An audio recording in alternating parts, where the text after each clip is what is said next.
Hello student, क्या आप मेरे एक सवाल का जवाब दे सकते हैं कि अगर एक कार है, मान लीजिए उसमें क्या है, उसमें अगर 5 सीट है, आगे कितना सीट है? 2 सीट, और पीछे कितना सीट है? 3 सीट। तो मान लीजिए एक कार है जिसमें आगे 2 सीट है और पीछे कितना सीट है? 3 सीट। इस तरीके से है। अब इसमें क्या हो रहा है कि हमको 5 आदमी को बैठाना है। कितने आदमी को? A B C D E, 5 आदमी को बैठाना है।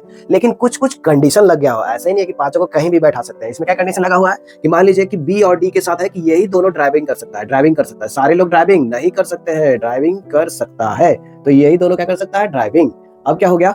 ये दोनों अगर ड्राइविंग कर सकता है तो बाकी के साथ क्या कंडीशन है? तो बाकी के साथ ये है कि ए सी और ई। अब सी क्या है कि ये बोल रहा है कि हम कहाँ पे बैठेंगे? एकदम विंडो सीट में ही बैठेंगे। ऐसा कंडीशन है कि विंडो सीट में ही बैठेंगे और हम बीच में नहीं बैठेंगे, सीट में ही बैठेंगे। ऐसा कंडीशन है मान लीजिए। तो दो तरह का कंडीशन है कि एक तो कंडीशन है कि ड्राइविंग कौन कर सकता है? बस बी और डी ही कर सकता है। मतलब ड्राइविंग सीट पे बस किसको बैठा सकते हैं? बी और डी को ही बैठा सकते हैं। और ये है कि सी एकदम रो रहा है कि नहीं, हमको विंडो सीट ही चाहिए। तो सी को बस कहाँ बैठा सकते हैं? विंडो सीट ही बैठा सकते हैं। तो आप जल्दी से सोच के बताइए कि कितने तरीके से पांचों आदमी को पांचों सीट पे बैठाएंगे अगर ये दो कंडीशन हुआ तो अगर आपको पता चल गया तो कमेंट में आंसर बता सकते हैं, नहीं तो हम बता रहे हैं कि कितने तरीके से बैठाएंगे। जैसे कि हमारे पास सबसे पहले क्या देख रहे हैं कि ये जो ड्राइविंग वाला सीट है, जो ड्राइविंग का सीट है, उस पे किसको बैठा सकते हैं? तो उस पे हमारे पास कितना चॉइस है? 2 चॉइस है, बी और डी। तो हम क्या करेंगे कि 2 चॉइस में से एक चॉइस का सिलेक्शन करेंगे, 2C1 करेंगे, ताकि दो जो चॉइस था कि यहाँ पे 2 लोग को बैठा सकते हो, वहां पे कितने लोग को बैठा दिए? 1 लोग को। अब यहाँ पे जब बैठ गया तो मान लीजिए अब हमारे पास विंडोज सीट कितने बचे हुए हैं? तो ये हमारे पास विंडोज सीट 3 सीट है, उसमें से एक जगह पे सी तो बैठेगा ही बैठेगा। वो रो रहा है कि हम विंडोज सीट पे ही बैठेंगे। तो हम क्या करेंगे?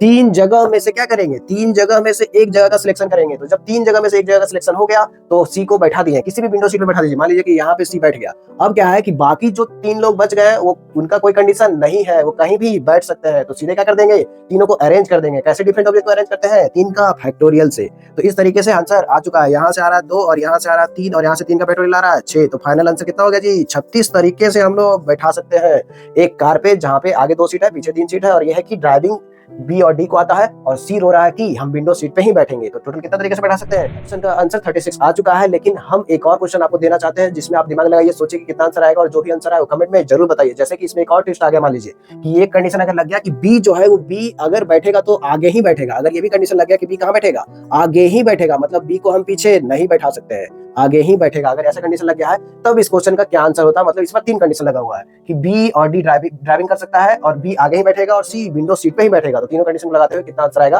कमेंट में जरूर बताइए, और इसका आंसर हम बाद में बताएंगे आपको। अगर आपका आंसर नहीं आ रहा है तो मैथमेटिक्स चैनल से आप जुड़ जाइए। वहां पे इस टाइप का बहुत सारा क्वेश्चन आएगा और आपको आंसर देने का मौका मिलेगा और आप आंसर देने में सक्षम हो पाइएगा, क्योंकि यहाँ पे परमुटेशन कॉम्बिनेशन का पूरा रिवीजन चल रहा है।